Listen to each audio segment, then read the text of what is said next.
listening to the Sportz Nutz.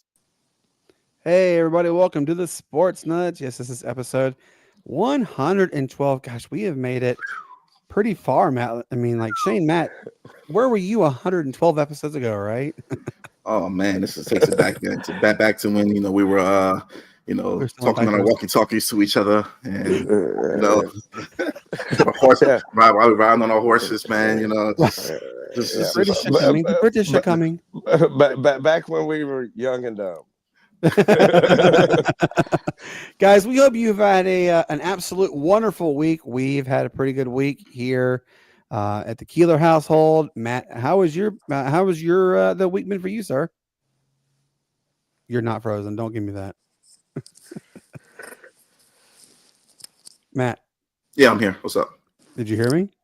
No, what happened? What did you say? What happened? I said you were not frozen. I said, how was your week? Sorry about that. Hey guys, I'm in a new location right now, man. I'm at a different spot, so internet might be a little But nah, man, week was good. Same old, crazy. Just trying to balance it out by doing nothing this weekend. So we'll see what happens. Yeah, hey, nothing wrong with that one. Hey guys, this gentleman right below me, Shane, man, what's going on, brother? Hey man, just getting ready for tonight, man. Kind of been hyped up. We got a cousins golf outing tomorrow at noon. So already went to the range, was able to go get a couple cold beverages after, and I'm in my seat. I'm strapped in because aren't we fixing to get ready for takeoff? That's right. I like that. That's a really good little pun. I like that actually. Guys, we have an absolutely amazing episode lined up. We have a very special guest. They have done something, John, good to see you, buddy. They have done something that no collegiate baseball program at any level has ever done. They have accomplished the feat. We are going to have the head coach of LSU Shreveport. The Pilots will be joining us. We may get a glimpse of that ever so gorgeous trophy. Well, maybe we can do some little persuasions on that one. And then after our guest leaves, guys, now we do have a lot more to talk about, but obviously before we get going with our guests and everything else, there's our thoughts and our prayers. Definitely go out to all those who were affected with the Air India airplane crash that happened. It was it's very sad. There's a really crazy story that came out of this, and you cannot tell me divine intervention did not take place.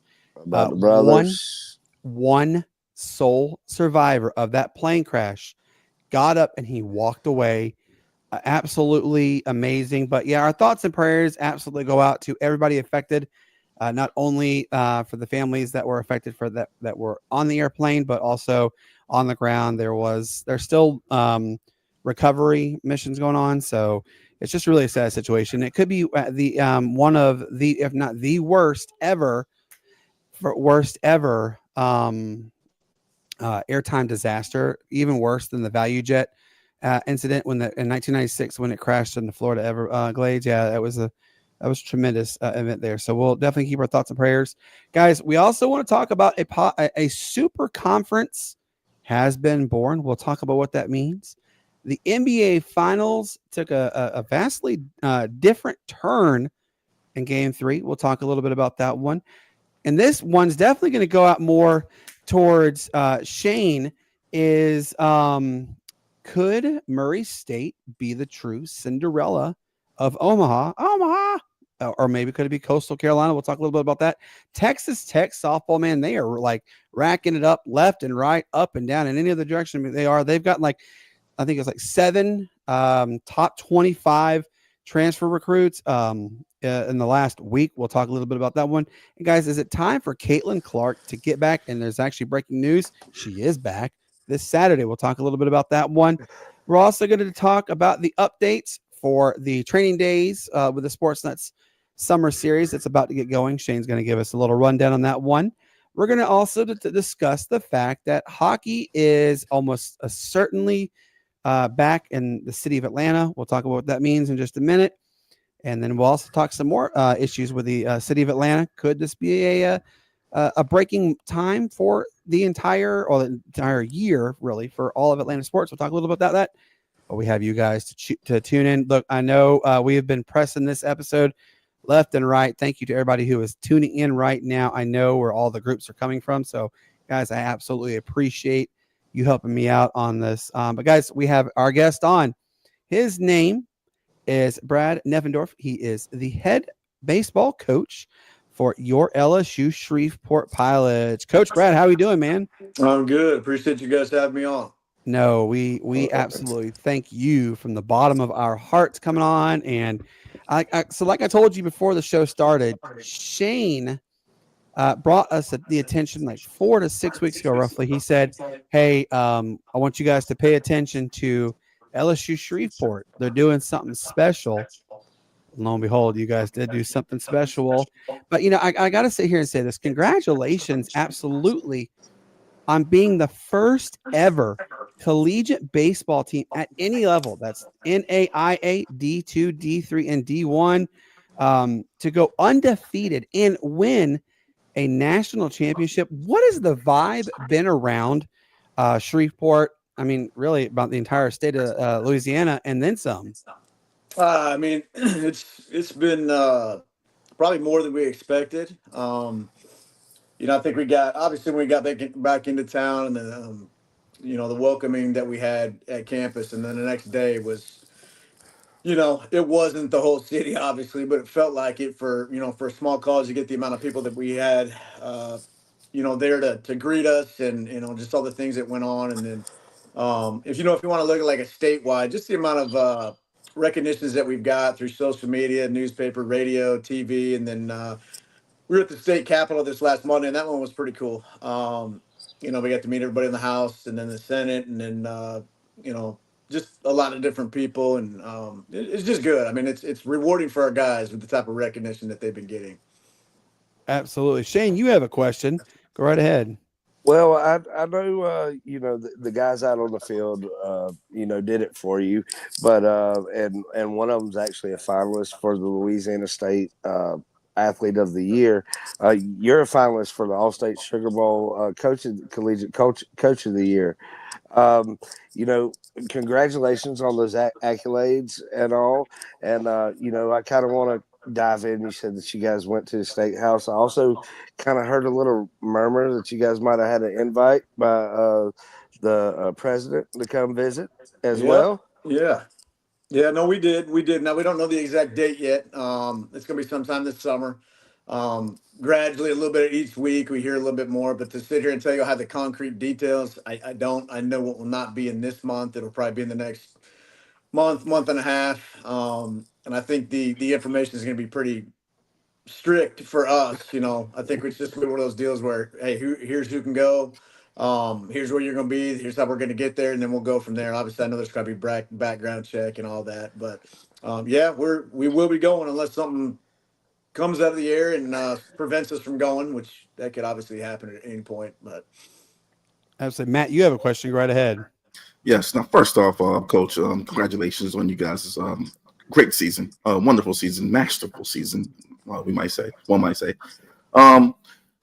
Now, I know you guys are basking in this right now, and I know you guys are just all soaking it in. But as a coach, tell me, I don't know if you've been in this position before, but what is kind of the game plan for next year? Like, how do you guys, or how do you, the leader of this group, prepare your guys mentally for next year? Because there's going to be high expectations. So what are you going to do to combat those expectations? I mean, that's a good question.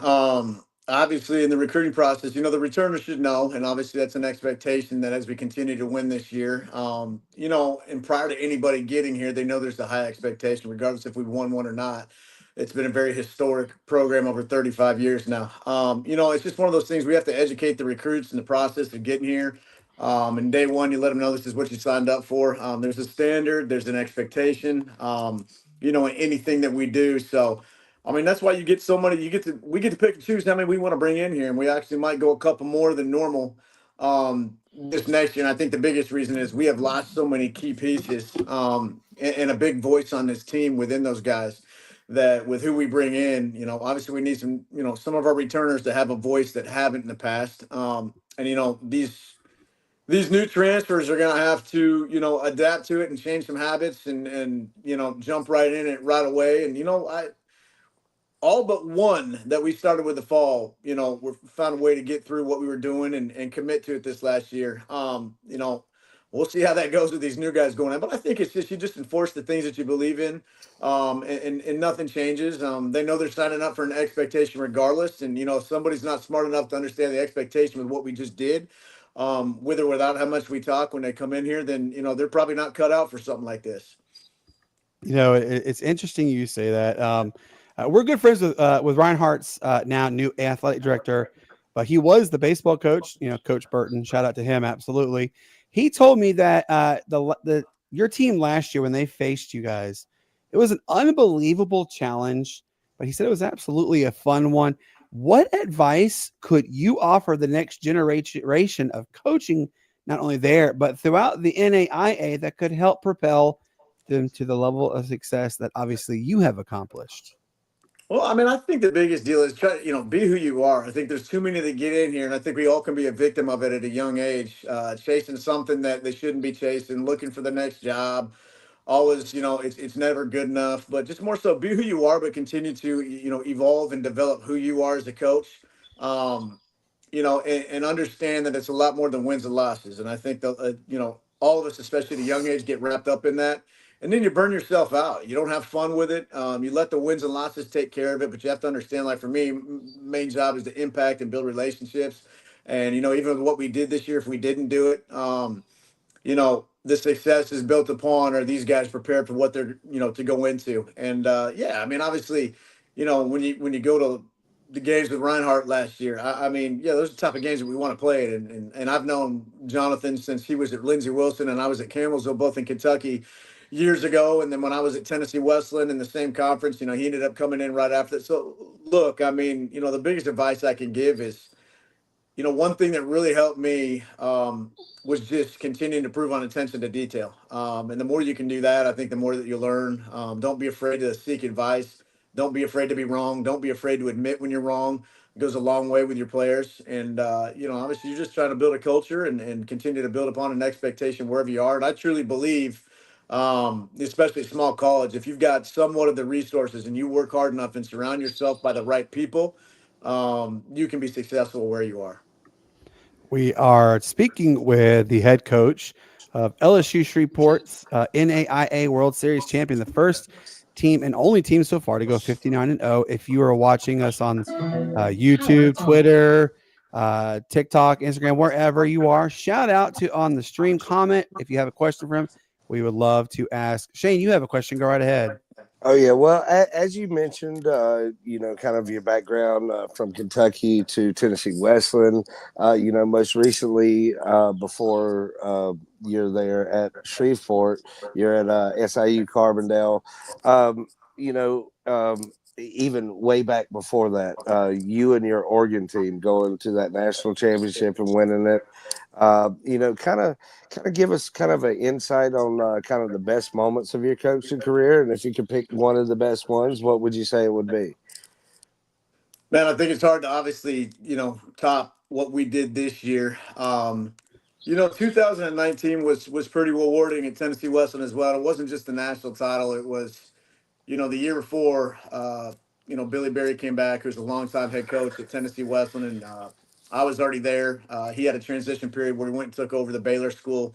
A very unbelievable high school, I guess you could call it prep boarding type deal.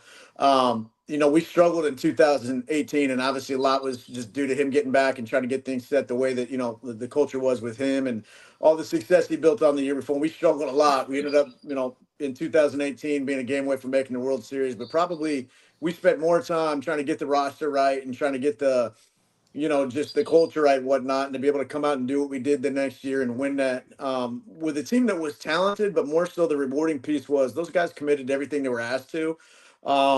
And they just played and they were tough. And, we went through a year where it was really, really tough at the top of the level at NAI that year. There was a lot of rewarding pieces to that. But, I think every year has its moments.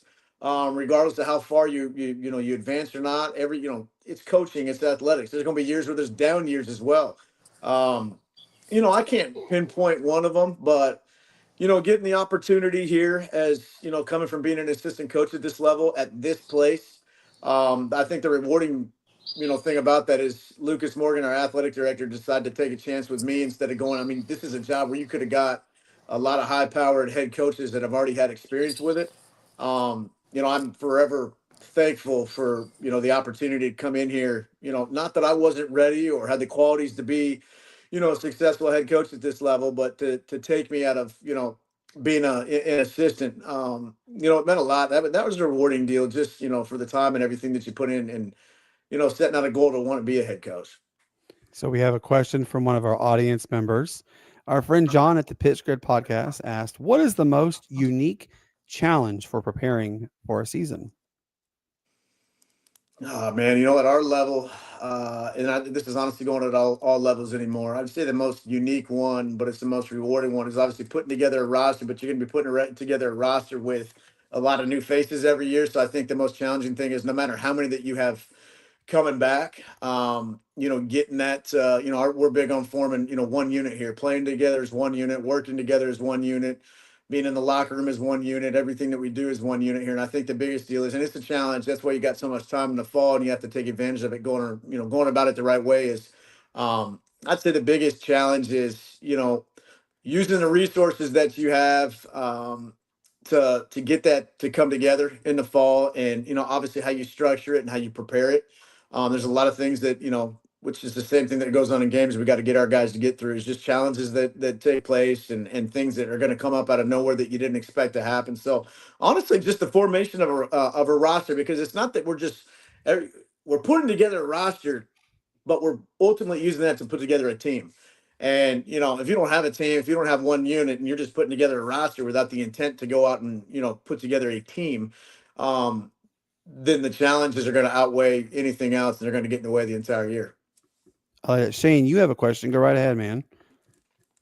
Oh yeah, well, we've seen with your history and everything, you've actually had multiple players selected into the first round, or well, not first round, but into the MLB draft in itself. Kind of give us the insight and the rewarding factor, that it takes from coaching these I guess you would say kind of sculptable young boys into men.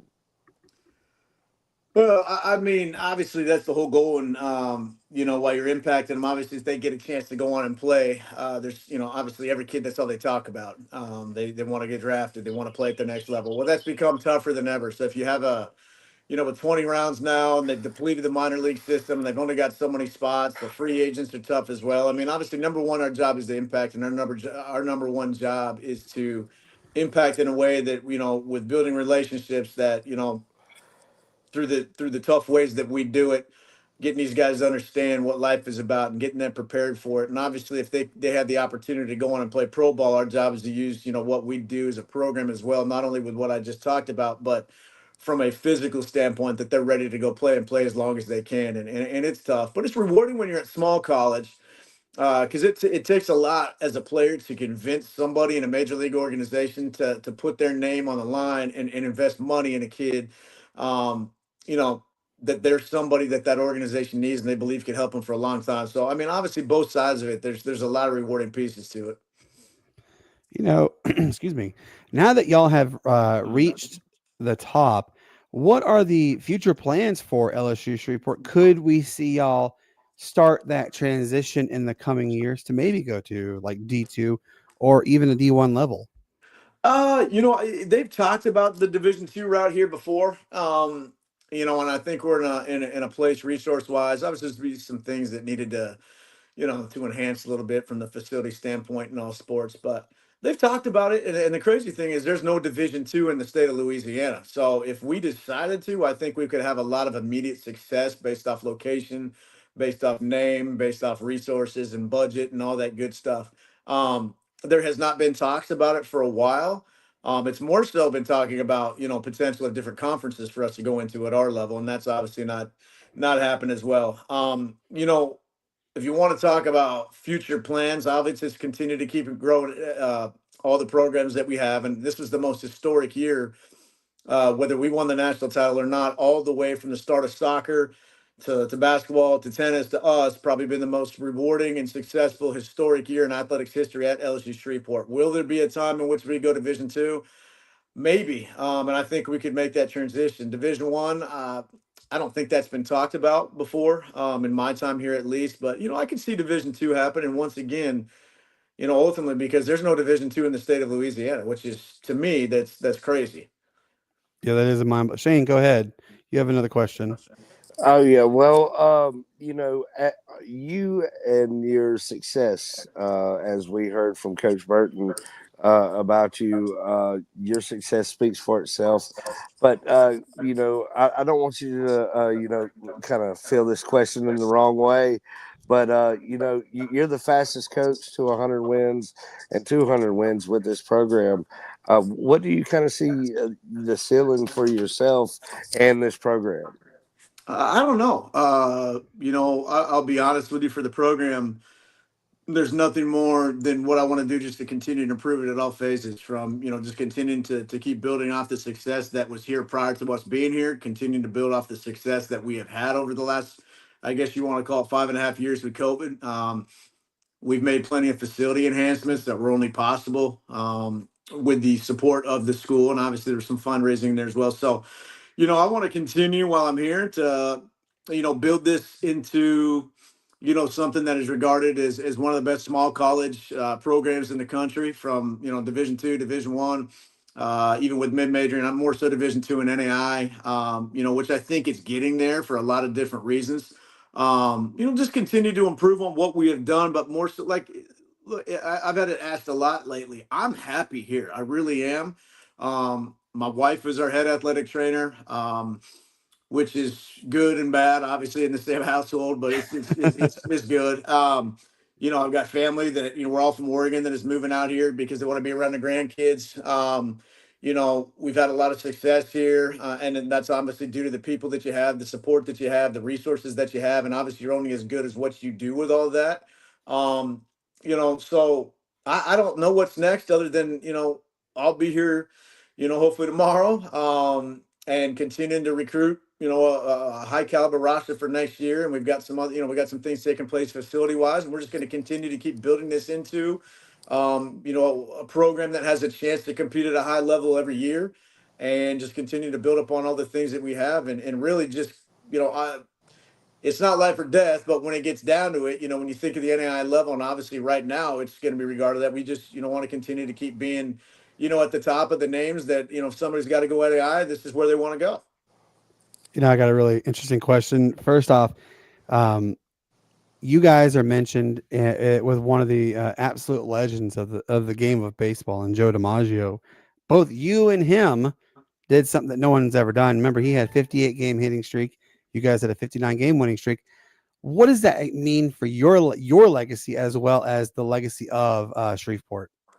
Legacy for me, and I hope you take this the right way. It's nothing that I think about or nothing that I worry about. I think if you want to talk about anything that, from what I do here, it's like I saw somebody talk with Nick about Nick Saban one day, as it's happened, somebody else is going to sit in his desk at some point. Somebody else is going to call the shots instead of him at some point. And that's the same thing that's going to go on here or any other program. At some point, somebody else is going to be doing these interviews. Somebody else is going to be running this program. My job is to obviously just, like I just talked about, continue to keep building this, that it's in a much better place, with how good it was when we got it. Our job is to continue to keep improving that. And, so whenever whoever the next one is, there's a next set of players. It's better than what we got it. And when we leave it, it's better than it's ever been. Obviously, everything that's gone on is unbelievable. I think it's unbelievable for college baseball in general. I think it's unbelievable, and it's a great thing for small college baseball for our level. I think what our guys did this year, and I'd be happy if it was Reinhardt or anybody else. Our level gets skewed as something that it's not at plenty of times. And until anybody gets out and watches a really good NAI game, they have no clue and they don't deserve it. Like, there's no reason they should be saying that. So I think what our guys were able to do this year is absolutely unbelievable. It helped kind of shed light to this level a little bit more. And, for me, if you want to talk about legacy, that's not something I ever think about or worry about. My job is I just want to make sure that, each and every year with every way that I do mess up, I'm helping impact these guys and prepare them for whatever they're going on. I like that. So we have one last question from our audience. What is the most unique atmosphere to play in, not only at LSU Shreveport, but in your division, and why? Well, obviously, getting to the World Series is number one, and it's not so just because it's the World Series. It's been there in Lewiston, Idaho for so many years. It's outside Division One. It probably attracts the most people day in and day out, along with NCAA JUCO Division One. One thing I will tell you, probably the most unique atmosphere that we've played in is another team that was ranked in Mado Regional in our conference this year, Houston Victoria. They play in Victoria, Texas, where the Victoria Generals of the TCL, Texas Collegiate League, play in the summer. And the unique thing about them is, I mean, we've been there when there's 1,500, 2,000 people for an NAI small college game on a Friday night. They sell alcohol, which you don't see at this level. They just do a really good job. It's an older stadium. There's a lot of people there. They're right on top of you. The atmosphere is great because of it. And I've always enjoyed going there, as hostile as it can get. It's good for us to play in that. And it just makes the competitive nature of the game that much better as well. So before we let you go, do you happen to have that gorgeous trophy by hand near you at all?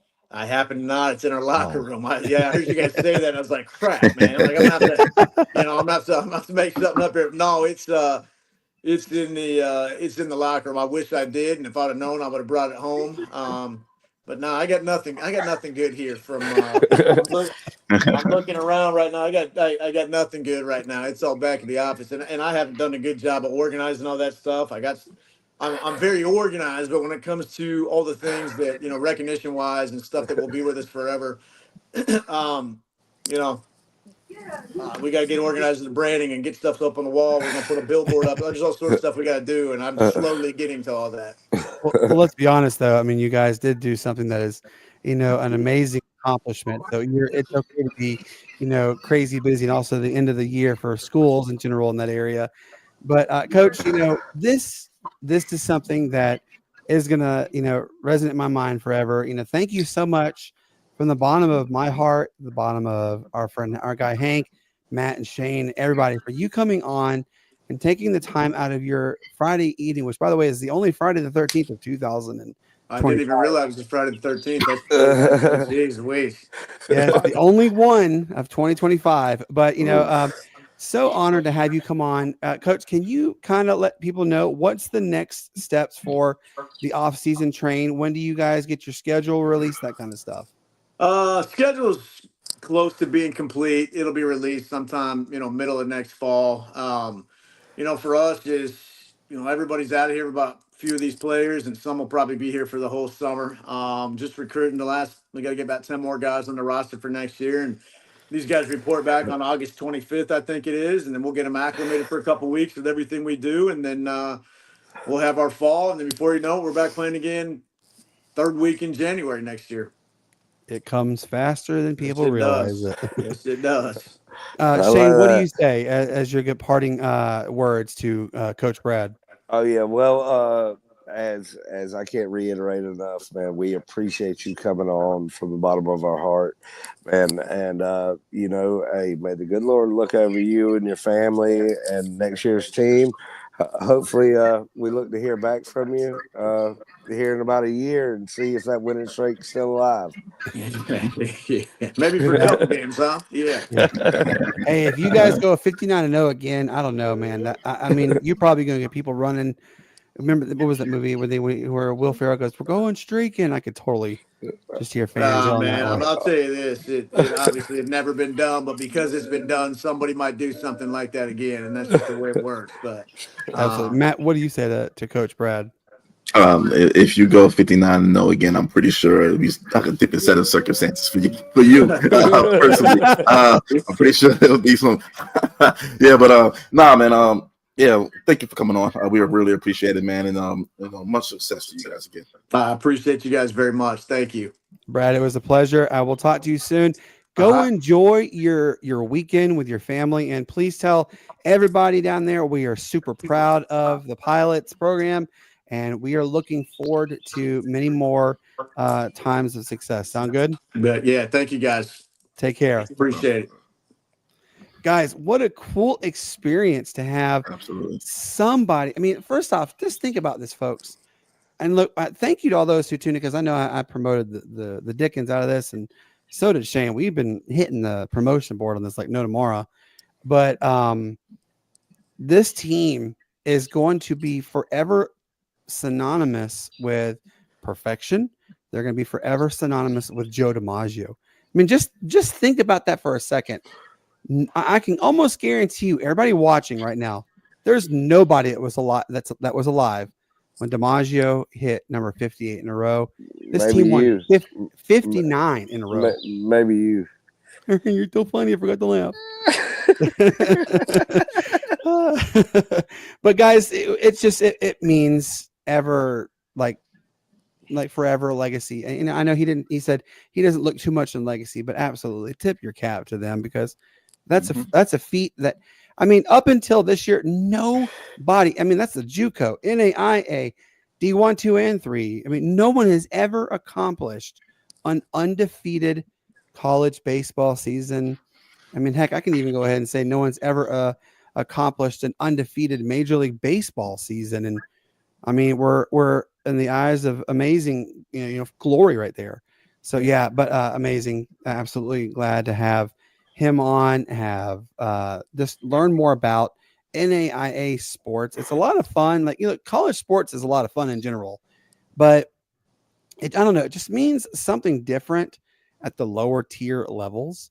And that's what makes us different. Shane and Matt will tell you this. This is what makes us different from all the other shows you hear, is we give every level of voice to be heard, whether it be the Carolina Disco Turkeys. Yes, I'm going to keep bringing them up because they're a collegiate summer baseball league that came on. Great team, great owner. Greg is a fantastic guy. Check them out. Shane is working with the Honeycrisp baseball program. I mean, we are continuously looking for solid guests. And if you know any program, whether it be summer collegiate, whether it be NAIA, all the way up, heck, even professional, semi-pro, well, not semi-pro because it's a whole different level on that end, but just something similar, that if you want to get the chance to have their voice heard, we would absolutely embrace listening to them. We love getting that extra follower or two for those teams. It means a whole lot to us. So guys, obviously, like when we started the show, we did make a mention, and we're going to make another mention on this one. Everybody who was affected by the Air India plane crash, our thoughts, our prayers, our hearts go out to everybody affected. By the way, divine intervention absolutely takes place for that one individual who survived. I mean, he was bruised and bloodied up, but he literally walked out of a plane that blew up. Like, I mean, that basically you can say he walked out without anything happening. That's an absolutely amazing thing. But our thoughts and prayers go out to him, go out to all those affected. Just truly a devastating time. So guys, I teased this in the beginning. Matt and Shane know this. I don't know if you guys know this, but we're gonna mention it. Okay. There is now officially going to be a super conference. Remember, Matt and I mentioned this early on in season 2 of the Sportz Nutz, which you can find that on all social media platforms, that there one day was going to be a super conference, and people joked and called it the everyone else conference. Well, the All-American Conference and the Sun Belt are merging. Yes, starting in 2026, we are going to see the first super conference of college athletics. I believe it's like 20 teams, 4 guaranteed spots, and the college football playoff. Matt, I'm going to start with you because I know Shane is, I can see him, right? He's itching this one. But Matt, I'm going to start with you. What does this mean for college athletics? And also or actually, who do you think could be the next domino to fall to become the next super conference? Ooh, man, that's a great question. We don't know. We don't know, man. That's the beauty of it. We don't know. I'm kind of what's the name of this new conference again? It's gosh, they made the name You're making me pull it. Sorry, this is bad radio, folks. I apologize. Oh, for it's this. never bad. But good thing this isn't radio. It is the SAC is what it is called. It's the Super Conference, but it's the SAC. SAC. It's officially 16 team playoff. I mean, it is 16 teams, 4 automatic playoff bids. Do we have the teams already? Like, do we know what the teams are going to be? Who the teams are going to be? It's the entire All American Conference and the entire Sun Belt Conference. Okay. Just thanks for clarification on that. No, so, basically everybody that was in the American Conference. Everybody was in and then everybody that was in the Sun Belt Conference. Yes. Yes. So, what does this mean, Matt? Like, who do you think could be the next domino to fall? I mean, we've heard rumblings for Shane, correct me if I'm wrong, it's like 6 years, right? That the SEC and the Big Ten were in cahoots talking. Am I right? It's been 6+ years, right? I'm gonna let Matt have his shine still, because I know you're gonna get to me, and I'm gonna bring all of it up. Yeah, he's gonna bring it all. Yeah. But Matt, come on, we've heard this for a long time. And, Absolutely. We know that the Mountain West is growing again. We know Sacramento State. It could be the next domino to enter the Mountain West Conference. I mean, heck, we're one team away from the Pac-12 2.0 getting their 8th official member. And look, John just said here, the Big 12 and ACC will be headed that way soon because they get so much crap from God. Is that ever true? We have heard that rumbling here in ACC country for ever. But I'm going to go to Shane because I know Shane. Look, Shane's going to give me a lot, and I'm excited about this because this is a monumental moment for college athletics. As you guys heard last week, last episode we talked about the ruling where colleges can pay their student athletes directly. Plus, they can collect NIL funds. It's ridiculous. But Shane, what does this mean to you, knowing that there is super conferences coming? So this super conference news is on the heels of the NCAA NIL news that we talked about before. And as I mentioned before, the college football playoff, because they're not an NCAA entity, then these kids can get paid massively off of these contracts. So as we thought the Power 4 conferences would align together to kind of create the super conferences, we're seeing the lower level conferences align because they have to. I mean, you look at it, Mac Wednesdays during college football season. Yeah, they get to air on TV. Yeah, how much money that brings that conference.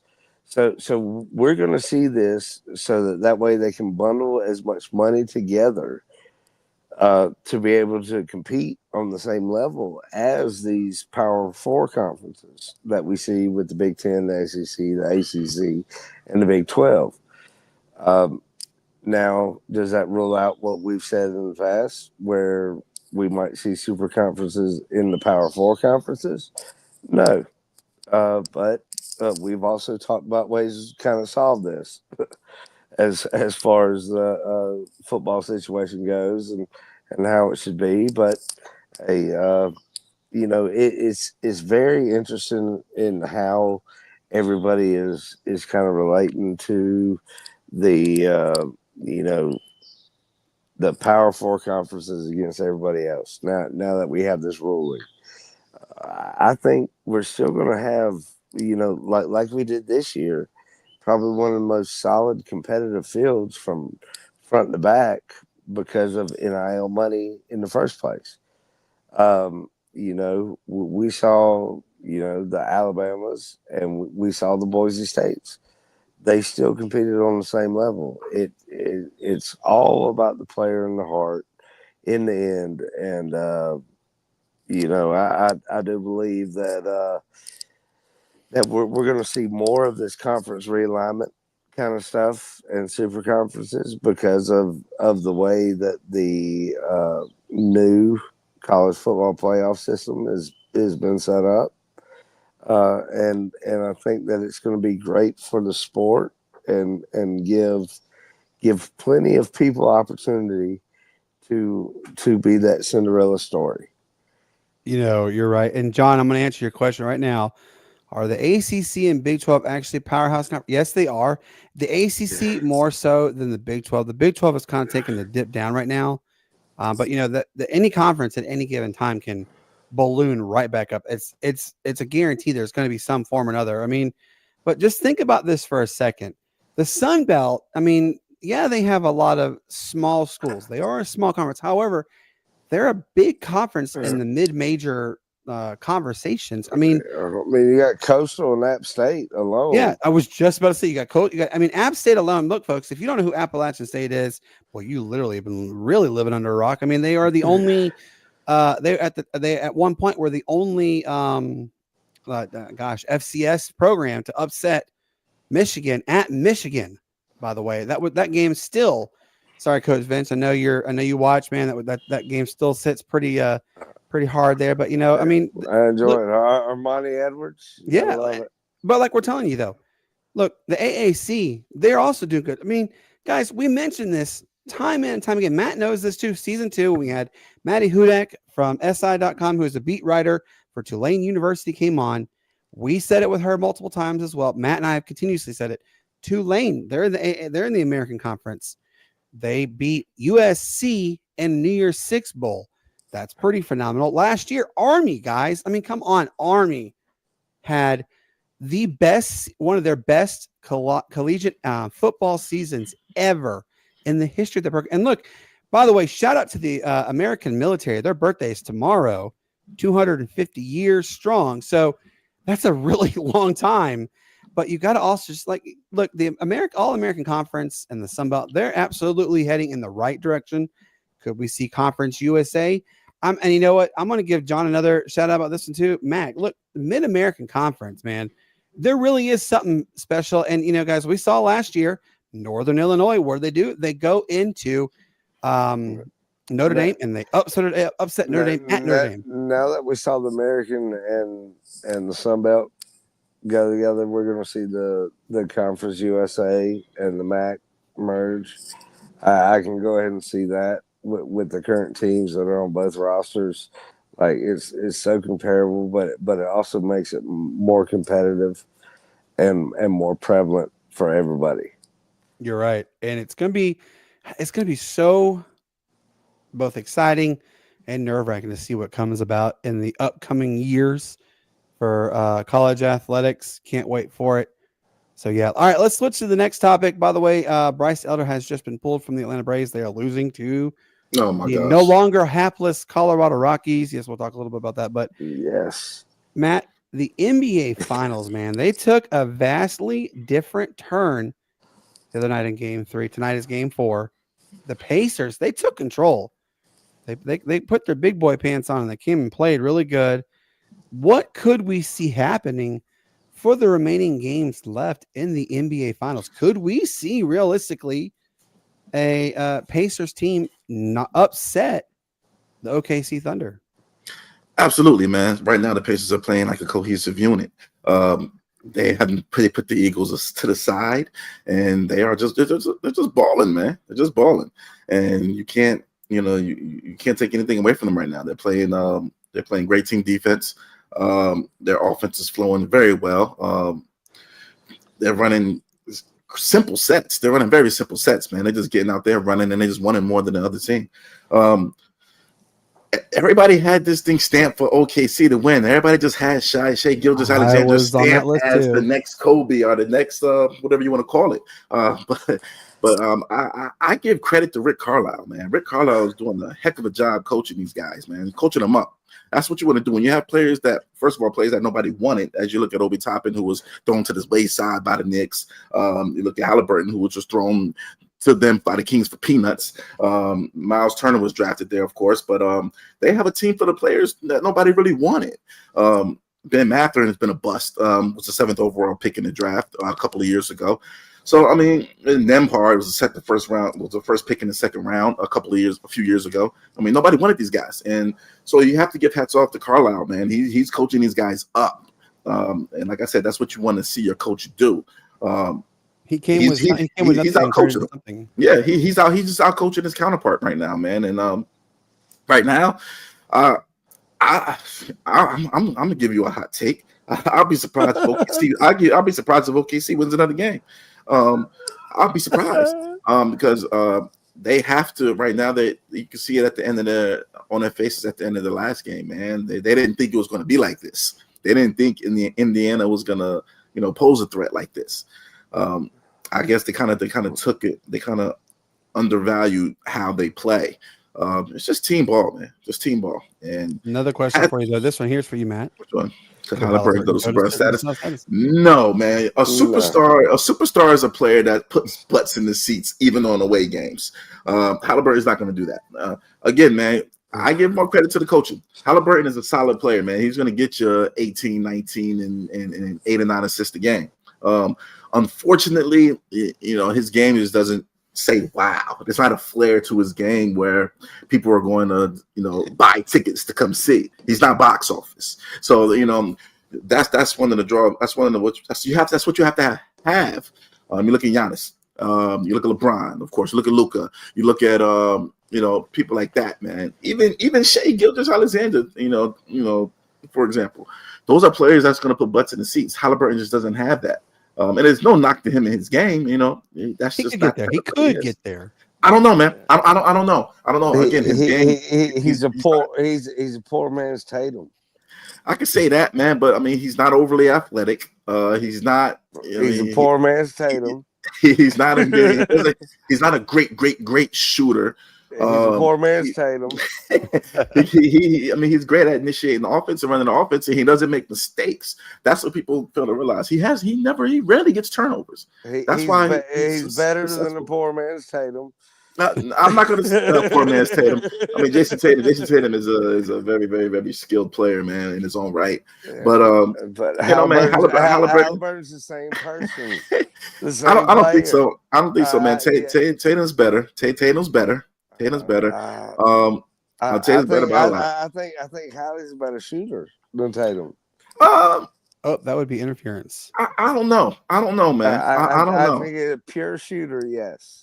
Pure shooter, I don't know. I don't know. Making shots, Tatum's definitely better. I mean, Tatum is better at creating. Tatum's better at creating his own shot. When Halliburton hits his shots, is usually first of all, his shot is so quirky, man. It's so quirky. It's so quirky, man. That it's like, how do you defend it? I don't know if you guys remember, man. This guy named Kevin Martin, he used to play for the Sacramento Kings. When he shot from the hip. So I mean, it's a weird shot that he has. But to answer your question, man, I don't know, man. I don't know about Halliburton. I mean, he's still young enough to transcend to superstar status, but at the same time, his game just doesn't scream that. So we'll see. We'll see what happens. What do you think, Shane? I want to know your thoughts about this. Obviously, this is. I think we have game 4 tonight. Game 4 tonight. That's basically 4 more games. Should be starting in a couple of minutes, man. Couple minutes, yes. What do you think, Shane? Do you think we could see the Pacers pull a rabbit out of the hat and upset the whole sporting world? Because remember, nobody, even Scott Van Pelt, came out and said after game 1 that nobody had written on there that the Pacers were going to do something, and lo and behold, they've won 2 games out of the 3. Listen, I said it from the beginning. The Pacers in 7. You did say that. And So did I. that now that they've done this in game 3, like this was the biggest question that we had going into game 3. Could Halliburton and the Pacers team actually show up in the first half, first quarter specifically, and be the type of team that they were in the 3rd and 4th come game 1 and 2? It's anybody's given game, though, right? Well, yes. Or have the Pacers seized the ever popular M word, momentum, and it's theirs? I don't know. We're going to have to see tonight. I've got a strange feeling that OKC might come out tonight with about a 10, 15 point win. But if not, like I see this Pacers, like Matt said, I've said it before. They are more of a team. I said it going into the Eastern Conference Finals against the Knicks. The Knicks had better star power, but the Pacers were the better team.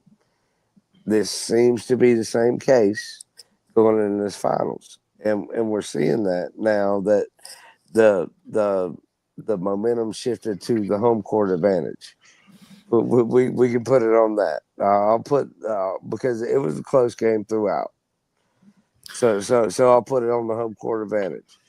But tonight's game is going to be really where we see the difference. Like if Indiana can keep it close through the first half, then I think that we'll see the full shift in this finals. I'm sorry. Hank, how does it feel to be called a Pokemon? Who called me? Oh, wait a second. Who called me a Pokemon? He said a wild Hank appears. I need remember those old Pokemon games, man. We used to put those in there. That. I was That's why I was kind of like. How does it feel, man? No, hey, no, it's Pokemon. No, hey, man, look, hey, I appreciate it, John. I'm glad you acknowledged. I don't care about getting attention or whatever too much, but I appreciate you acknowledging my presence with a Pokemon reference. And it's funny you mentioned that, John. I just went to a tattoo shop earlier this afternoon thinking about getting a anime cartoon tattooed on me. So don't get a Pokemon tattoo. No, not a Pokemon. No, it won't be a Pokemon. No. I'm not going to be Pikachu. Please don't even go there any further. Hey, I swear to God, if you come up here with a Pikachu tattoo, man, it's dude. I mean, but I'm just trying to think of which Pokemon would be the coolest one to get, though. I mean, like, what? Charizard. What about Charmander? He's kind of cool. Charmander's kind of cool. Yeah. I can see that. I can see Hank rocking a Charmander tattoo, man. Right. Oh, Lord. Wait. All right. Trey just asked, which Pokemon is your spiritual animal? I'm like Snorlax. Dude, Pokemon, yes. The fans demand it. Oh God! No. Oh God! Watch this. Next week, Brandon's going to come up with a Sportz Nutz Pokemon segment now. Oh my Lord. That would be awesome. My thing is that I was watching this show called Lazarus. It's on HBO Max now, but it was on Cartoon Network. The movie The Lazarus? Not that one. It's a TV series. It's a cartoon. Oh, the one series. that it was based off. It's a British TV series. Right? No, actually, this is Japanese. It's Japanimation type. Because there was this one that was a British one where it was the Lazarus Project, where they would go back in time to fix things, and they kept having to go back in time to fix the problems that they created. No, this one had closer to do with. It was on TNT. It takes place in the future.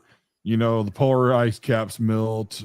Sort of bargaining thing, and then, now there's this new drug out there, and there's this team trying to get rid of it, sort of thing. But I figured maybe get a Dragon Ball Z tattoo. That's what I was kind of looking at. Can't go wrong with Dragon Ball Z, man. No, Can't go wrong with Dragon Ball Z. No, I thought about getting like either Majin Buu or Kagurok, but Fraggle Rock. Did you say Fraggle Rock? I forgot. I guarantee you, almost nobody knows here. There's maybe two people on this fourth panel here who knows what Fraggle Rock is. I know what Fraggle Rock is. Maybe three. No, I know what Fraggle Rock is. I watched. Yeah, we know. You know what Fraggle Rock was? No, not me. That was before Shane's time. Not me. That was that's right. Shane is the baby. I'm not an anime guy in the first place either. Fraggle Rock's not anime. It was a puppeteers. Well, yeah. Either way. What is Charizard? Charizard.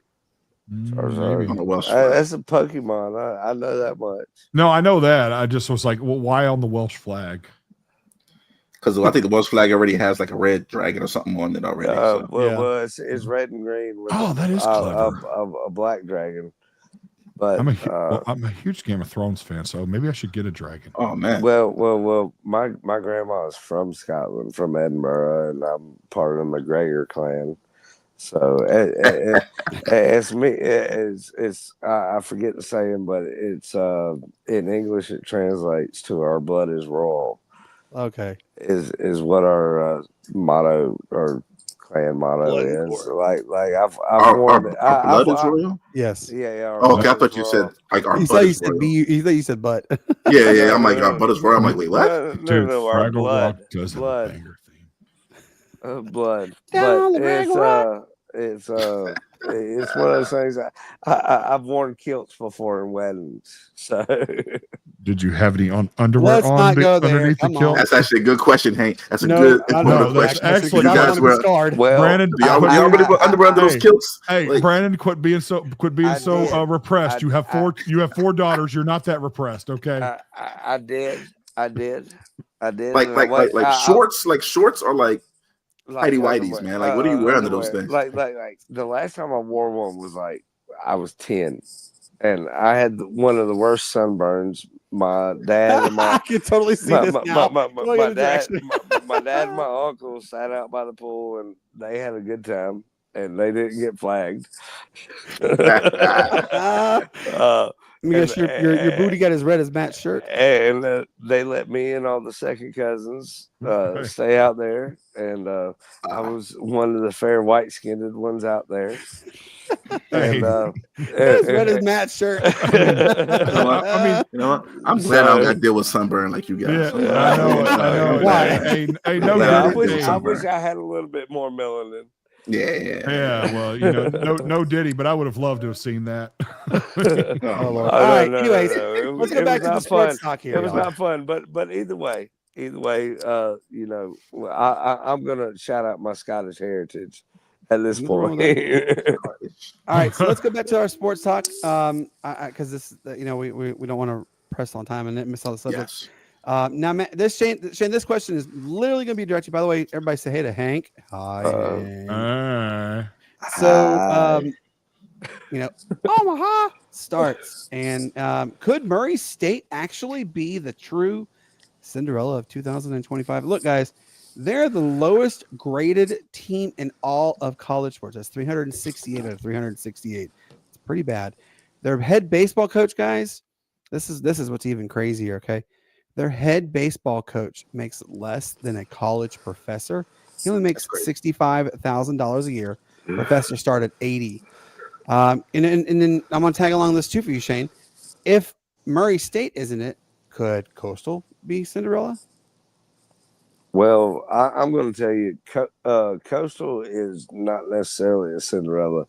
They've proven themselves throughout the season. With one of the tougher schedules for a non-Power 4 team, like we talked about. So they're kind of I'm not going to say a favorite, but they're they're a home team as far as seeding goes in this College World Series. And as we saw tonight, they beat Arizona. They kind of took care of business against the foe from 2016, where they won the College World Series against Arizona. So, Coastal, I believe in Coastal. I think that they have one of my kind of votes for kind of a favorite to win the College World Series. I wouldn't necessarily put them as a Cinderella. I would put more like your Louisville and stuff like that, especially with the story that we've heard. Louisville's pitcher, his wedding is scheduled for the off day between the College World Series final. So he said he said his plan is to fly home, do the nuptials, and then come back to Omaha. And so say it right, Omaha. If people don't know who that is, that's Peyton Manning. He used to go Omaha during his calling. Oh yeah, but that's kind of confidence and that you're going to see through the College World Series. Like I mentioned before, I'm interested to see who's going to eclipse the shot count at Rocco's.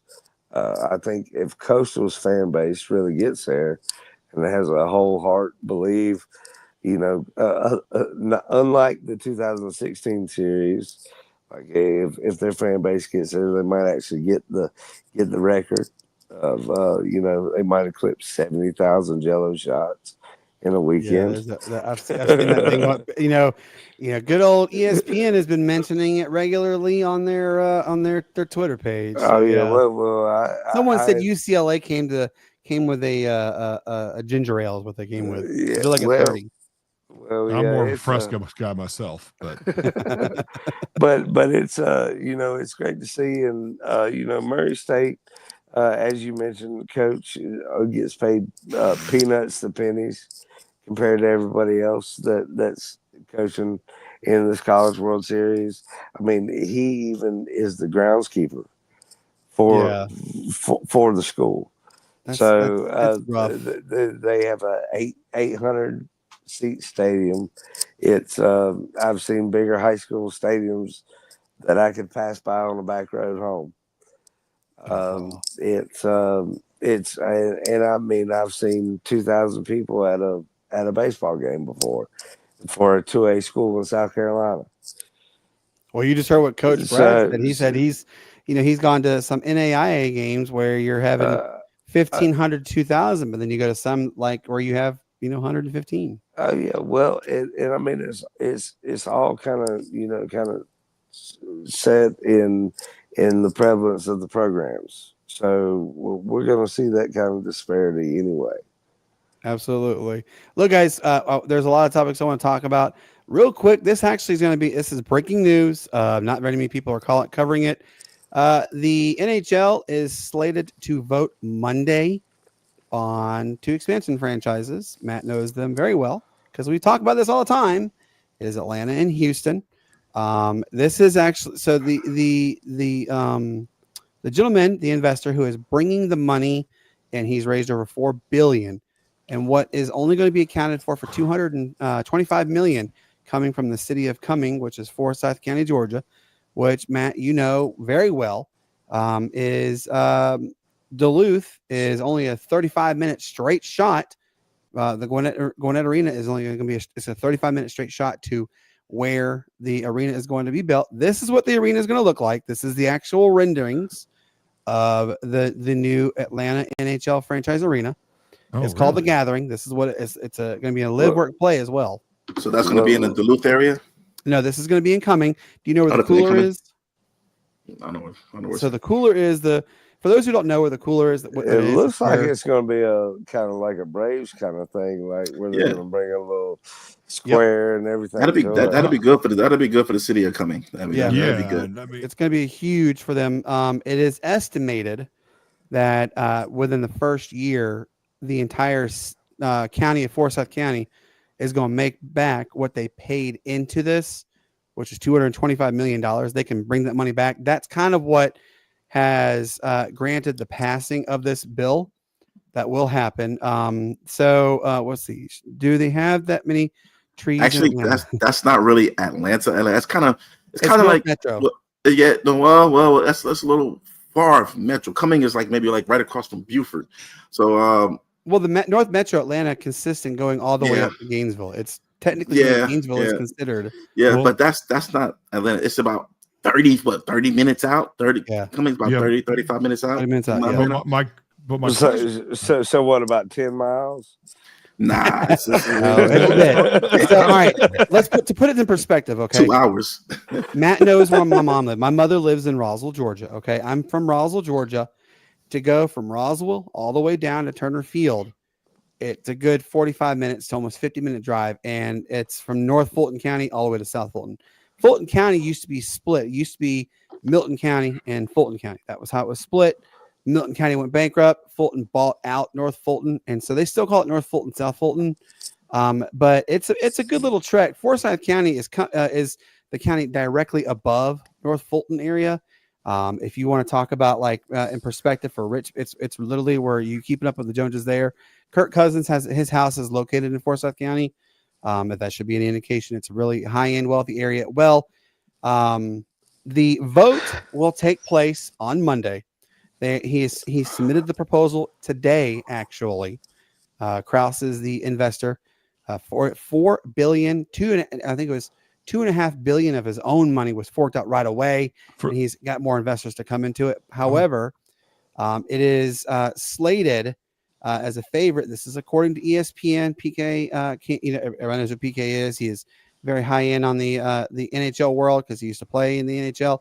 He has said that most likely is going to pass like with flying colors. So in the next 2 to 3 years, there is a very real possibility we will see an Atlanta franchise and a Houston franchise coming back into the light. Can't wait for that one, guys. I want to go a little further in this, but I also want to. We have a buddy of ours. John is actually in the back studio. He wants to give a quick because Jessica is coming into town. Okay, and Club World Cup is starting, and our good friend Ben Rodriguez. He is also currently at MetLife Stadium. They're about to start there, so I kind of want to John to just give a quick little 5-minute rundown, if possible, about what to be expecting with Club World Cup, because it's a very big thing. It's 32 teams. What is this? It's Club World Cup. Next year, the World Cup is being held, but it's Club World Cup. Is this soccer? Yes. I can go to the bathroom now. Oh, my word. Here we go. Nobody watches soccer. Here we go. So it's a pretty exciting moment. It's a great moment for all of the local economies. From what Jessica said, it was a hot commodity. Tickets to go to Mercedes-Benz Stadium. So, John, man, thanks for coming on and giving us a little detail about Club World Cup. Can you kind of let people know what Club World Cup consists of, so people understand that because I know the World Cup starts next year. Right. You want to kind of have an idea of what Club World Cup is. Okay, so Club World Cup, to give a basic rundown, is the 32 best teams, clubs in world soccer in the last 4 years. This is going to be a competition that's just been started every 4 years, just like the International World Cup. That's happening next year, like you mentioned. So basically, the 32 best teams. So we're talking Real Madrid, Manchester City, PSG, your Borussia Dortmunds. There's even LAFC is going to be playing in the play-in game here in Nashville pretty soon, and also Inter Miami with Lionel Messi is going to be playing as well in this tournament. Now, there is a prize pot of $1 billion. This is the largest prize pot of any sporting event ever. That will be evenly distributed amongst the 32 clubs. And the winner gets $125 million of that. Ooh, that's a hefty paycheck. Uh-huh. Now, how long does Club World Cup run? Jessica is supposed to be in Atlanta for the whole week. Is it one full week or what? What is it? It's a whole month. Oh, wow. So it's going to be it starts next week. So about Monday or Tuesday, it will be kicking off, and we're going to go until late July. Oh, wow. So our good friend Ben Rodriguez, which you know John very well, Ben, he is at MetLife Stadium because he is volunteering with the media program going up there. And he said that this is an experience unlike any other that really comes into light. And, could we see, Shane, he only lives like not far down the road from Charlotte, but could maybe Charlotte in the coming next go around, could they can possibly host a Club World Cup? Well, that's the thing. Like, okay, so this is coming to the States. This is something that hasn't really happened in the States. It was soccer event like this ever because of, just it's not a thing here in the States really. But I don't know if it's going to be here in the States, but Charlotte, for example, let's take them into account. For example, I would think they would need to upgrade a stadium. I believe they are trying to get a new stadium for Charlotte FC, which would be huge. If the States were to host this again, that would be huge because I don't think Bank of America is going to be enough for the requirements that they would need. Of course not, but go ahead. What they're talking about too, though, is just like NASCAR is on the outskirts of Charlotte and Concord and all that. So like you've got that open opportunity as it sits there now, but within the next 4 or 5 years, if you're talking about the next World Cup kind of deal, it might not be there. Right, it might not be here in the States, but that well, not just the States, but the Charlotte having the room for it, but as fast as it's growing. Right, yeah, it is growing fast. Like Nashville, just they're one of the newer franchises. They just built Geodis Park. It is a state-of-the-art soccer facility that not many here in the States have. I mean, Atlanta United plays in Mercedes-Benz, which is a top state of the art stadium, right? Yeah. And yet Yes.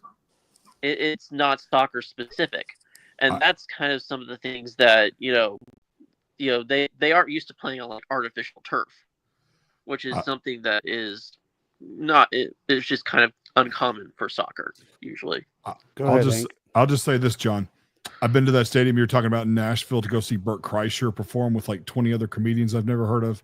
And it is a state of the art. You're right. It's a state of the art stadium and stuff like that. That's a good show though, ain't it? Yeah. Oh, it was great. Oh, well, I know these comedians now. I didn't know who Mark Norman was. Mark Norman was there, a few others, but I went to Tom Segura in Charleston, so very cool. I love it. Very cool. But yeah, and John, I obviously my little outburst about soccer, I mean, look, it's building, but this is America, Jack. I mean, you right. This is you're out. You kind of. Hey, you notice that they're ending it before the NFL preseason starts. Yeah. Yeah. No, it's just so. Yep, exactly. But that's what I'm saying. Like, I'm not saying like I don't respect soccer, even though the goal is 10 times the size of the goalie. But the thing about it is that this is America. Hank, I'm going to argue with on that one though. Have you been to a United game before? No, I'm not a shaggy-haired craft drinking. So you want to know something? Anorexic. So Mercedes-Benz Stadium. So you're not every United game, every game. Our boy Abe Gordon will tell you it sells out. It is one of the fastest growing sports in the Southeast. Is soccer. Soccer is growing. Soccer is growing. It is growing. No, it is. I played it. I got a letter in the high school, but it's still just not. It's not there on the level yet, and I think that bringing in stars with Lionel Messi and all that, and what LA's done, although it was kind of more of a select market at the time. But I'm gonna let Matt go in further on this. But I think that it is growing and contending. It is good as growing, but you have to respect it. It is number one sport in the world, so you have to respect. You have to respect it from that standpoint. It's growing here in the States, but and yes, a lot of people here. It's basketball, football, baseball, hockey. Those are the four major sports here in the States. But you got to respect it. It is number one sport worldwide. Right. Crazy you bring that up, Matt, because viewership for soccer has now passed hockey here in the States. You know what? So I mean, sports is hockey's the fifth now. Okay, gotcha. It doesn't. I mean, well, yeah, but that's like 4 or 5. Well, as I said in my text message, with all due respect, though, that's not even apples and oranges, really, because they're not. I mean, hockey is a Canadian and northern. Hockey is a Canadian sport, yes. However, and it's northern. The South has owned hockey for the last 7 years. Yeah. This is true. Once again. USA. And see, Shane and I talked about this on Wednesday. Hockey, especially in the state of Florida, has owned every level. And Shane will even tell you the Carolina Hurricanes, they're a pretty prevalent force also. And that's another Southern team. Nashville Predators, John, that's John's team. They're a very prevalent force in all of hockey. I mean, and I want you guys to be serious and know this. When was the last time you could sit there and say a Canadian team won? And I told you guys this a few episodes. In the 80s. It was 1993 was the last Canadian team. The Edmonton Oilers were the last Canadian team to win the Stanley Cup. The last time a Canadian franchise, it was the last time a franchise, but the last time it was won was 90. Hey, and weren't you just talking about them turning around the series now? Yeah, but Brandon, I know that you didn't give props to the Florida Panthers. I don't talk about the Florida Panthers. Ain't no way I'm going to talk about the Florida Panthers. Matt, you missed the whole arena talk about the Superdome too. Oh, did I, dude? And you know what? And I hope, I guess I hope things change for soccer and stuff like that because it's the number one sport in the world. But we have a soccer stadium here in Memphis. Right. We're about to get one actually. But we're the Memphis Redbirds, the AAA team for the Cardinals are. 70% of that audience is Hispanic. I bet you half my paycheck at that Superdome down in New Orleans, that 75% were Hispanics and the other ones were anorexic, shaggy-haired, craft drinking, white guys. So I know you said that not many people fill up. So Matt knows this. Roswell, Georgia, they're getting a professional soccer club. Greenville has one, the Greenville Triumph. They're really good. They just got their own stadium finally awarded. They're not playing at Furman after 27. Charleston has one. Charleston has one. Yes. It's this sport. Believe it or not, this sport is absolutely on the right direction. I mean, who's to say by the year 2035, we don't see the same amount of teams in MLS that we see in NFL, NHL, MLB? Who's to say? Brandon, let's be real. By 2035, it's going to be androids playing all these sports anyway. So, I hope not. AI is going to be half AI machines playing these sports anyway. Arnold Schwarzenegger coming around. It's going to be flag football or touch football. Hey, as long as this is entertaining as the Yeti and the Bigfoot talking back and forth. Oh my God! AI. Yes. I saw that. I see this new AI thing with like Bigfoot and stuff like this, and the gorillas. So John, tell him what I've been. Look, I've sent John and I sent Shane this literally every day, and they're popping up left and right on the Facebook video feeds. They are so comical, and we're not going to go too deep, and obviously because this is a G-rated show, but like a lot of things they talk about, dude, you got to agree, it is some of the best. Like laugh out loud content. The gorilla with 100 guys, that was hilarious. Dude, that gorilla would have took out the 100 guys eventually because you can't have 100 guys attack him at the same time. It's not possible. You'd have to like day 2, dudes. You'd have to, what do they trip out on mushrooms? What do they do? What do they do? What's the what do they call it in football? The butt push or whatever? Tush push. Yeah, they'd have to be doing that to each other in order to like get my favorite is by far, and I sent this to Shane the other day, he's like, oh yeah, the raccoons and I are back. They told me 30 ounces was nothing. I'm gonna try it. So they take it. He goes, I haven't slept in 3 days. I have no idea where they're at. And the little mechanic robot aliens or whatever fairies are by them. I see them. They're real. Raccoons lied. No. This and F Face McGee are here. We're gonna do this thing called I know you saw the Yeti food. The Yeti food delivery. Oh, Yeti food delivery when he arrived in a snowball with the pizza. No.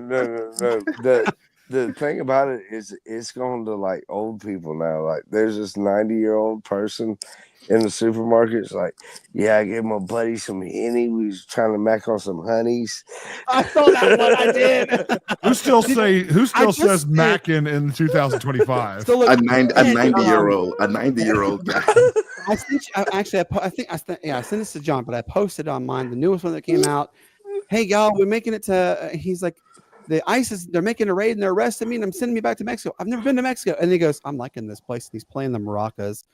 They have really whoever these guys are, they're doing it. God, they're fantastic. Love it. AI, baby. Love it. It's all AI. It's all AI, man. It's crazy. So before we let you go, John, real quick, one or two sentence answer on this one. What is the final hurdle that has to take place before it starts next week for Club World Cup? Final hurdle? Yes. It basically just needs to happen because I think you're going to see a lot of people come out of the woodwork.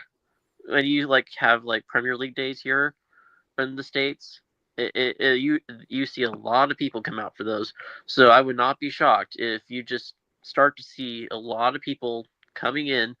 There is going to be some control around this because of the current climate in the country here, but it should be a fun sporting event. I do have some concerns about it, but I think it's going to be really cool. So just the final hurdle probably is going to be all the fans getting there. His name is John. He is the runner of the Pitch Grid podcast. John, quickly let everybody know where we can find you. We're everywhere. You can find us on Facebook, Instagram, Twitter, or X. You can find us on TikTok. We're on YouTube. We're about to post our new episode very soon tonight, so keep an eye out for that. We've got a lot of content, including some news that we didn't get to today here in this show, but that affects MLS. But still, it yeah, go check us out there. We're posting short content. We got some cool series we're cooking up with other creators, stuff like that. So Sounds good, John. Take care, man. We will see you soon. Sound good, buddy? yes, sir. Yeah. Appreciate it, John. Appreciate it, man. Appreciate it, boss. Good to see you, John. Yeah. We'll see you, bud. All right, guys, real quick, Shane, I want you to share the news about the training days with the Sportz Nutz. But before we do, I want everybody to see the logo, just so in case you didn't know what it looks like. Let me pull it up here. This is it right here. Shane, when does it start? And kind of give a rundown of how what the layout's going to be like, please. All right. So when we're going to start this last week in June. I don't know the exact date, but it'll be that Wednesday at 7:30, just like always when we come on. What we're going to do is we're going to break it down into like 4 episodes of 6 teams apiece, and then 1 episode of just 4 teams. And so we've gotten a great response. And want to highlight the AFC East. So that's going to be one of our 4-team episodes. It's just the AFC East. And then, of course, we're going to highlight, as you see, the Panthers back here. And as everybody well knows, these March 28th fans. Boo.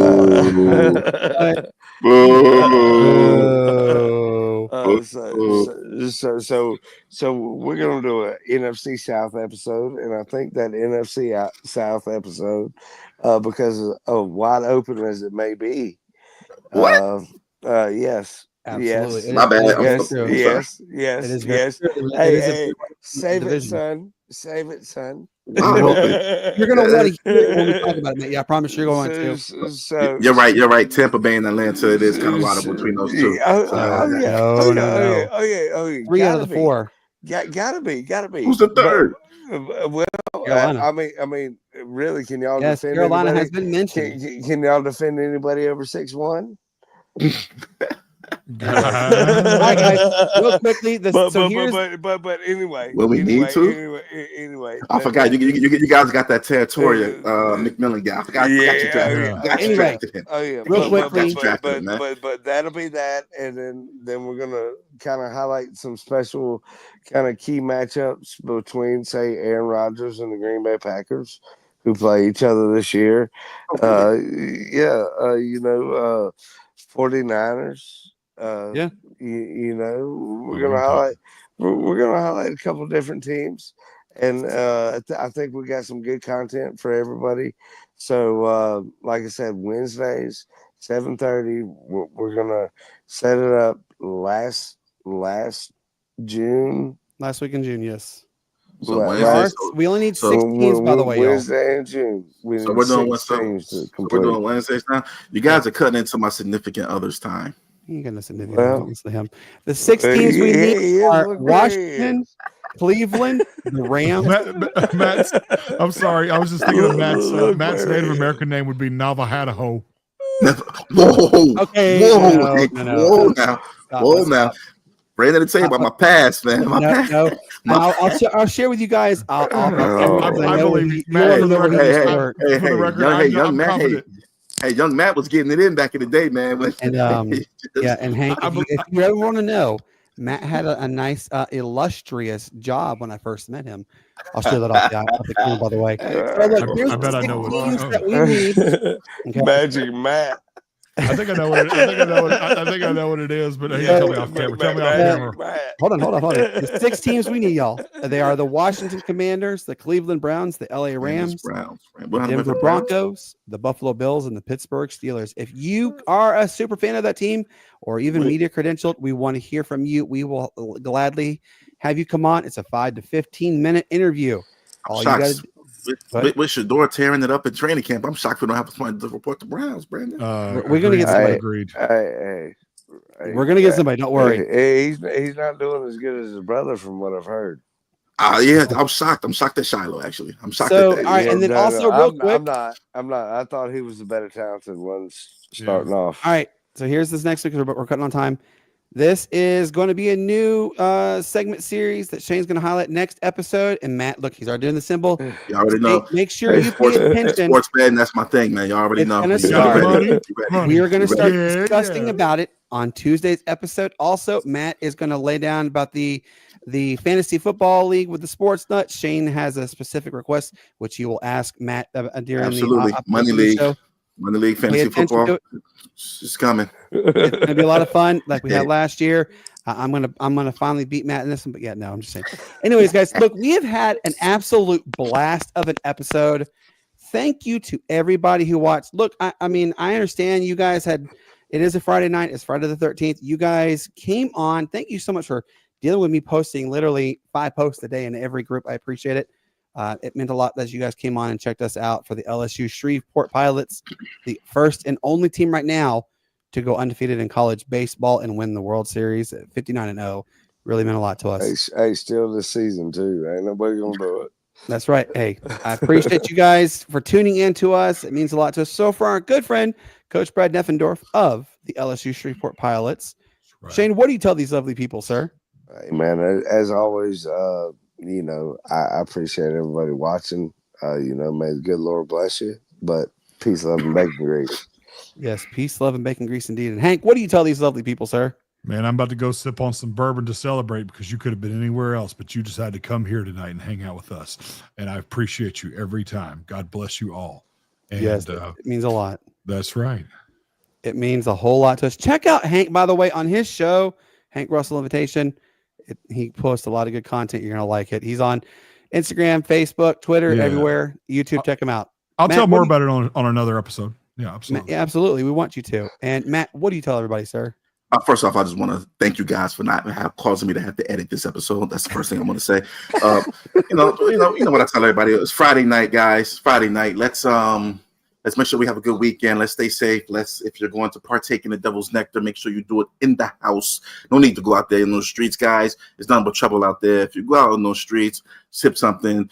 Next thing you know, you're driving home. You're in between the lines, and the whoops come up behind you. Once they're behind you, guys, it's not a good thing. It's not a pretty sight. They're gonna get the fisticuffs on you. I think good touch with the lights. They're gonna take you in. As you ride up that long road, they're gonna take you in. They're gonna book you. You're gonna be in the system, and then you're gonna be sitting in a holding cell. And then when you're in a holding cell, they're gonna serve you liquid peanut butter on your bread with the rotten orange and some nasty applesauce. You guys don't want that because there's only one toilet in that room, and you do not want to be there, guys. I've been there. So look, man. You know, if you're gonna drink, man, do it at home. Don't get flagged. Don't get flagged in the game of life, guys. Don't get flagged. Hey, it's Friday night. We absolutely, guys. Right. You don't want to end up some bad man's boyfriend. Hey, that's right. And guys, as I always tell you, prison. We ain't there yet. That's prison. Okay. As I always tell you guys, peace up. A-Town down wide. It's the greatest sports there ever was. Guys, let's hope the Braves win. But it doesn't look pretty. But hey, it was a fantastic episode. We thank you. Are they really losing to Colorado? Are they really losing to Colorado? Yeah, those 4-1. Oh my God. We do it big. I'm done. We do it big if we don't do it at all. That's I'm right. done. We will see you guys next Tuesday, 7:30 p.m. We do have a guest coming on who covers all Chicago sports. You're going to want to be a part of this when he covers the Browns. He covers everybody. Just have fun. Until then, guys, we made the promise. It's here. Matt has delivered. Enjoy the new outro for season 4. And you guys have a wonderful evening, wonderful weekend. We'll see you next Tuesday. Good night.